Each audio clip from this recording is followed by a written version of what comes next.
I just wanted to share a quick story about how I first heard of Jessica's company.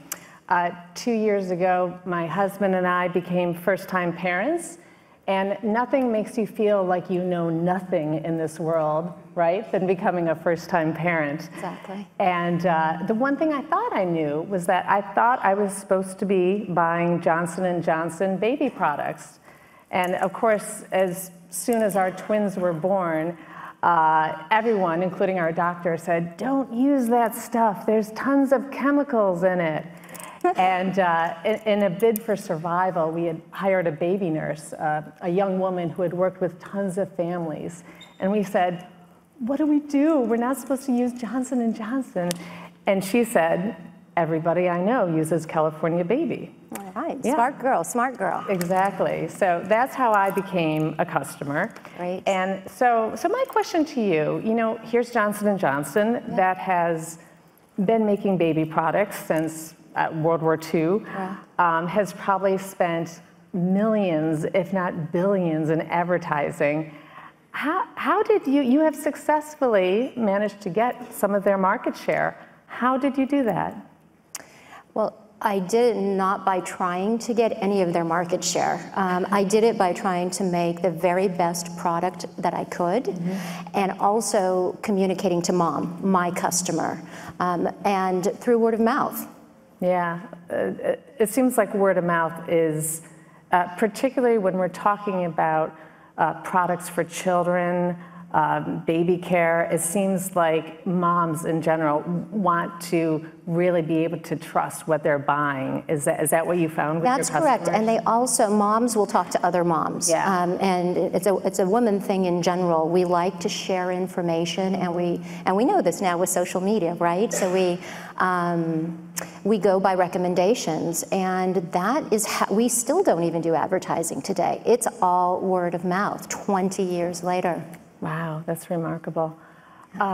So, I go to the occasional farmer's market and I see people with organic products. Yeah. When you were creating your first organic products 20 years ago, was it your idea to scale? Did you always have this thought of becoming something bigger than the small product maker at the local farmer's market? Right. So the answer is yes and no. I wasn't thinking about scaling. I wasn't thinking about numbers. I wasn't thinking about units. But in the back of my mind, I was always thinking, I want California Baby to be the new Johnson & Johnson, meaning I want it to be the new standard in American skincare for children, for babies and kids. So that was my long-term goal. Yeah. And you were ahead of the curve on this. Yeah. This was over 20 years ago, Did you have to do a lot of education in terms of convincing customers that they needed to buy something besides Johnson & Johnson? Yeah, so the foundation of California Baby is education. I didn't approach it as don't buy Johnson & Johnson, because I do believe in choice, and I do believe if people want to buy Johnson & Johnson, they should. I wanted to educate our customer about the ingredients, and I felt like if I educated them, then they would automatically choose our product because they would see that it was superior. Great. Now, along the way, in what year did you start your company? In 1995. 1995, yeah. Okay. So you have managed to grow and not take on investors, and you've made the choice, it sounds like, to do that. Why? Right. Well, so California Baby really is very different. First of all, we were ahead of our time. Back then, the naturals and organics was in its infancy. I had to just talk to people and educate them about organic, not even about my product, just what organic meant. The product itself was different. It was a low foamer. It wasn't, we were raised on the commercial of, a big head full of bubbles. So I needed to explain that. So there was a lot, I had to bring the consumer up. I had to raise them, and I needed time to do that, and I didn't want to be rushed. And that is really, once you take on money from outside investors, you're kind of on their timetable, and I didn't want to be on anybody's timetable. Yeah, there's speaking of timetables, there's a great quote that you have said in regards to taking on money from investors. You said, sometimes we get pressured by a competitor's timetable. Don't let that spook you. Right. So, in terms of a timetable, it's not just what maybe an investor in your company might want, but you're also seeing what your competitors are doing. Has that been difficult as you've grown to see others maybe come out with a product that is the it product at that time? Is it difficult to sometimes not be spooked by your competitor's timetable? It is difficult, but that just brings me back to the center and the core of who we are. I don't try to compete with my competitors, that sounds strange, but I really just try to do what we do the best that we can do it, and then I feel like the consumer will recognize that. So if I start trying to compete, because there are fads that come and go, and if I'm constantly chasing the fads, right, I lose my focus, and I lose my customer. I wanted to ask you about a few secrets of your success. And so before launching California Baby, you worked for a fashion designer, Azadine Alaya. Yes, did I say that correctly? Azadine Alaya, you got it. And you learned there that product is king. Right. And it seems like that has really influenced you in how you run your company. Can you tell me a little bit about that? Yeah, and that's interesting. So that was really an early influence for me, and it's something that I observed, and I realized that if the product, and I say the product is queen now, because, but if the product rules, it's the beginning and the end. And Azadine Alaya, he's a French designer, and he was very technically specific, and he wouldn't be rushed. And actually, that's where I learned not to be rushed. If the product isn't ready, it isn't ready, and it doesn't even matter. He would be late for shows all the time, and because the product wasn't ready. And I learned that, and I, take some strength from that. Wow.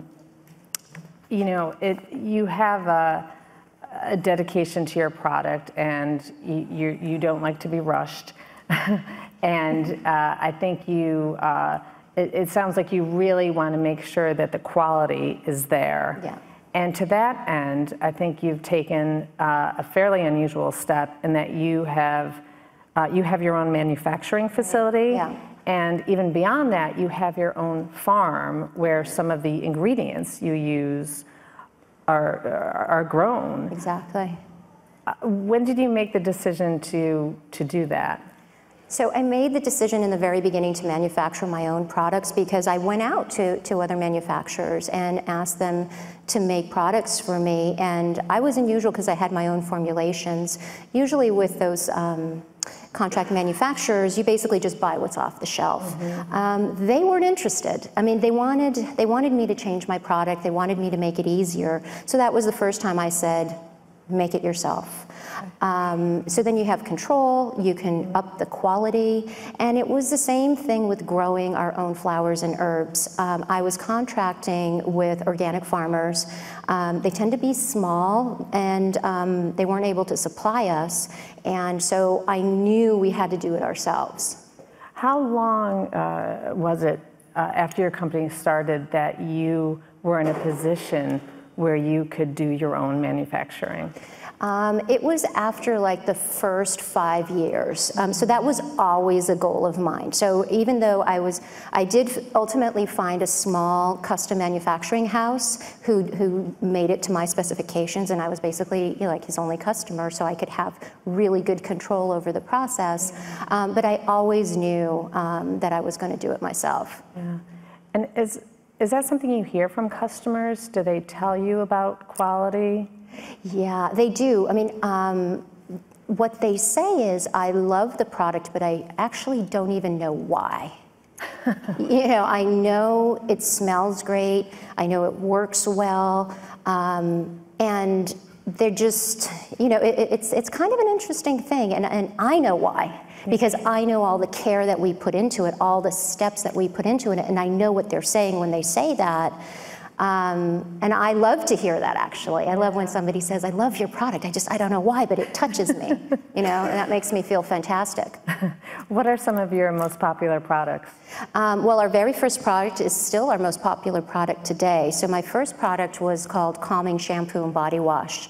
And we used pure essential oils of lavender to scent it instead of synthetic fragrances. And that was the very first product that I walked into Whole Foods with. And it's our top seller today. Wow. Was Whole Foods one of your first? It was our first account. It was our first account. Okay. Just in general. Can you tell us a little bit about how you managed to get your product into Whole Foods? Yeah, I just walked in and I had my bottle, and I talked to the lady on the aisle, and I said, I've got the shampoo, and I made it, and I kind of did a comparison. Let me tell you why it's better than this. And she didn't quite know. I mean, California Baby is the first company that didn't use sulfates. So now today you hear no sodium lauryl sulfate, and that's a harsh cleansing agent, synthetic fragrances. So I just had to educate her, and once I educated her, she said, okay, I'll carry the product on my shelf, but then you need to do demos and educate the consumer. And I did that for the first 8 years. I was a demo girl. Wow. The girl that stands at the end of the aisle and says, can you try my, my product? Wow. How long was it before you were, I'm sure you had a local fan base and a local audience. Yeah. How long was it before you had a national fan base and audience? Oh gosh, that really, so California, because California's early adopters anyway, so it was fairly easy to get into the California market because we were kind of health obsessed as is. And we would hit different regions, and that takes time. You have to go region by region, store by store. And I think probably the first 10 years is when we hit the country, the whole country. And then we launched into Target, so that for sure was wide distribution. You're making it all sound pretty easy. So easy, everybody. Didn't take any hard work at all. It does seem like it took some hard work, right? It took a lot of hard work. I'm joking, but I didn't have a vacation for the first 8 years. Like I traveled a lot. I was hitting stores all the time, but I never took a vacation for pleasure. Well, I think a lot of entrepreneurs can relate to that, unfortunately.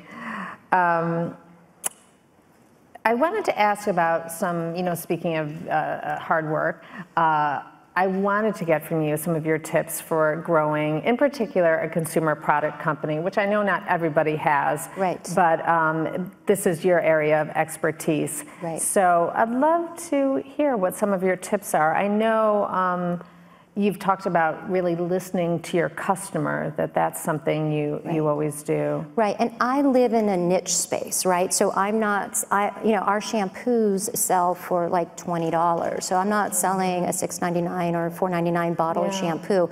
So I live in a very small space. And so the tips are that you really have to be true to the product.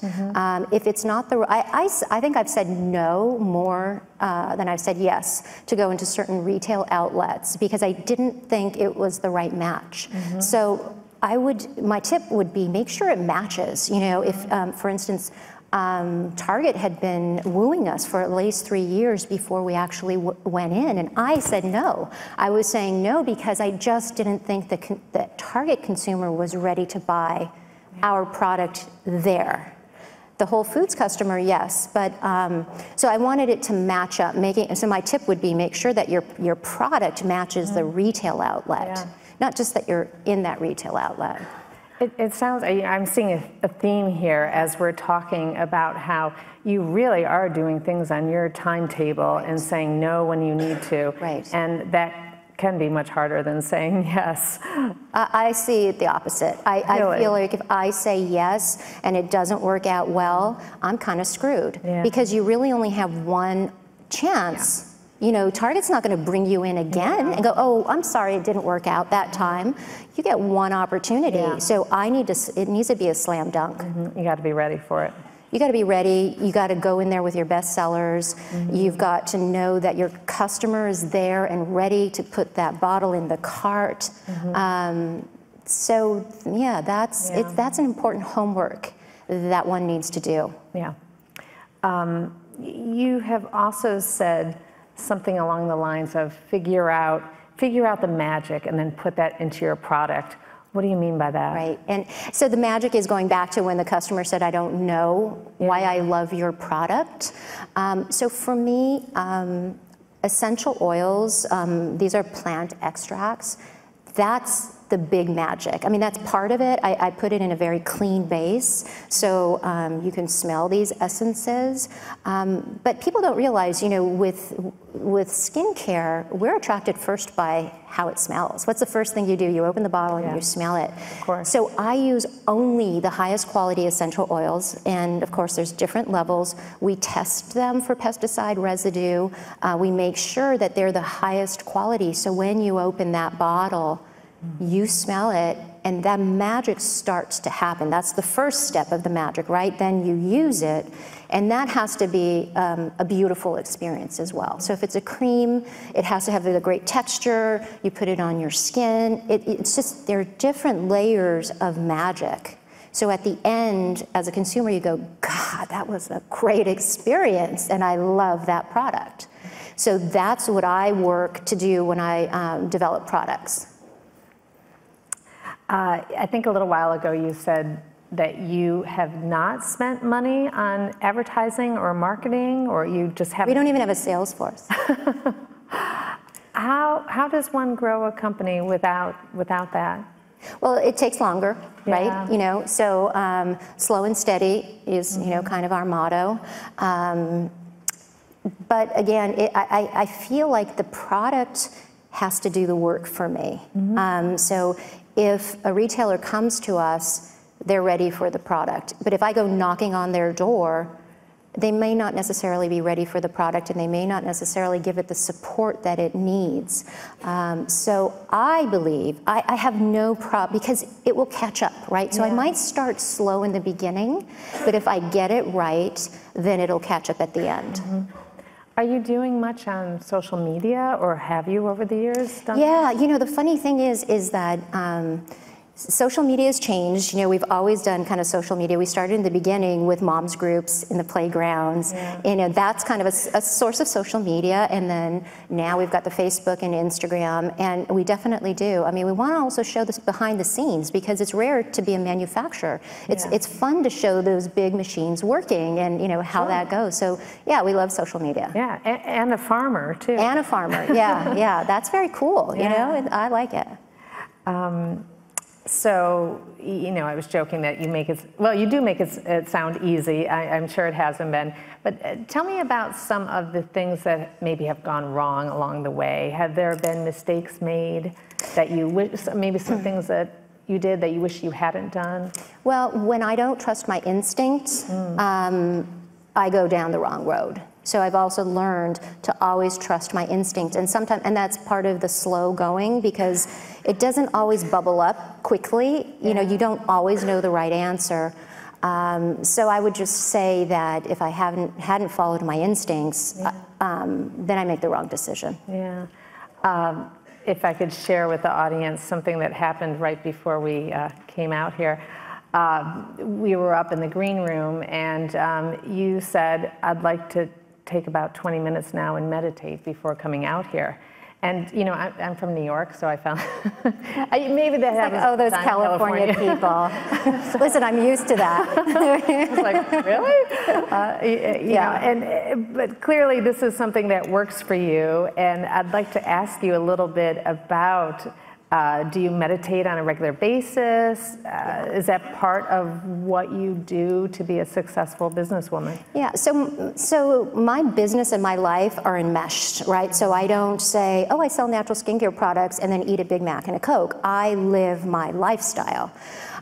So I'm very much into health and wellness. And I learned to meditate over the years, and that's why they call it a practice, everybody. You have to practice it. It's not easy, you know. but it helps me so much, and in so many ways.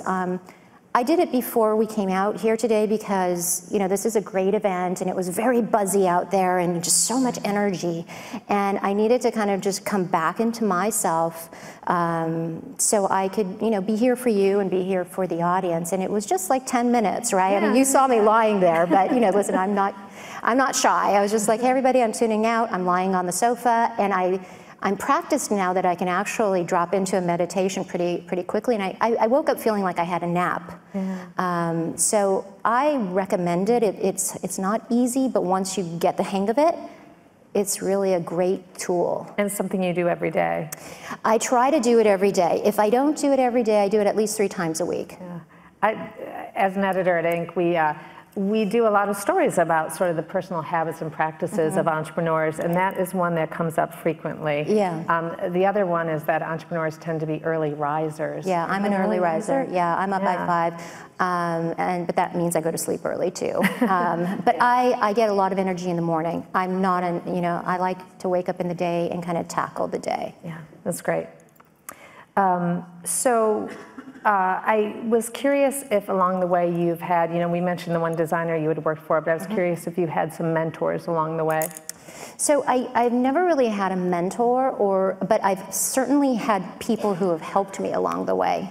And really the first person was a chemist that I found. I cold called him. I was like this 23-year-old girl in my house, in Los Angeles, and I cold called the chemist and I said, I have some questions because I'm making this shampoo and it's not working. And so I consider him a mentor. He took the time to teach me. So I've had people who have helped me. And I think people can be very generous that way. So that doesn't have to be a formal situation. And can you talk a little bit about the future for California Baby? What do you have cooking for the years ahead? So California Baby is kind of a machine. It runs itself. It's a fantastic brand. What I am doing, and I'm really passionate about, is I started a nonprofit. It's called the Natural Advisory Council, because in the naturals and organic space, because it's growing so big, we've got a lot of big players coming in trying to greenwash the space. Greenwash meaning selling you conventional products, but charging you more by saying that they're natural. And so again, I go back to education by trying to educate the consumers, and it's not good for the industry. So I'm trying to kind of protect the industry from itself, kind of. What is the name of the nonprofit again? It's Natural Advisory Council. We call it NAC for short. Yeah. And are you hoping to get more rules and regulations surrounding what can be considered organic in terms of the ingredients of products? Is that the idea? Well, okay, so there's what I'd like to do is put legislation on the books. So when you buy organic broccoli, for instance, it's highly regulated. It's a federal law. If the organic farmer doesn't follow that, there are real penalties. In the natural skincare space and organic skincare space, that doesn't exist. So ultimately my goal is to put some law on the books, so it's not just a marketing thing, it means something to the consumer. So the consumer is getting value for what they're buying. Yeah, for sure. Do you have favorite brands yourself, brands that you trust, that you like how they're running their business? I mean, I like brands that stay true to themselves, but also mix kind of the art and commerce. So I always say that Prada is one of my favorite brands, and in large part because I think they do high fashion, but they sell it. It's not meant to go into a museum. And they stick to and they're always pushing the envelope. And I like companies that are always pushing the envelope because that's how you stay alive. With your particular industry, I was curious how much do you rely on technology, or is that not as big of a factor in what you do? No, we rely on technology a lot. Actually, I think that's how we've been able to grow and stay small. So we're still a medium, small business, but we rely heavily on technology. I mean, even back in the day, Photoshop and Illustrator changed our lives, right? You know, but that was 20 years ago. And if you come to our manufacturing facility, it's totally high tech. Oh, wow. So the machines that make the products are run by a computer. So we've eliminated the human, you know, kind of element, and it's very high tech. So I love technology. I want to have a bunch of robots floating around sometime. It might happen. Yeah. Seems like that's the way things are headed. At this stage, with where you are with your company and the amount of success you've had, I was curious if you invest in other companies. You know, I haven't invested in other companies just because my company keeps me so busy, and I feel an obligation to help set an example in the naturals and organic space. I mean, taking on a farm and, you know, doing our own extractions is kind of like another company. Oh, I'm sure. So not to say that that I'm against it, I just haven't had that opportunity. Yeah, wow. And if,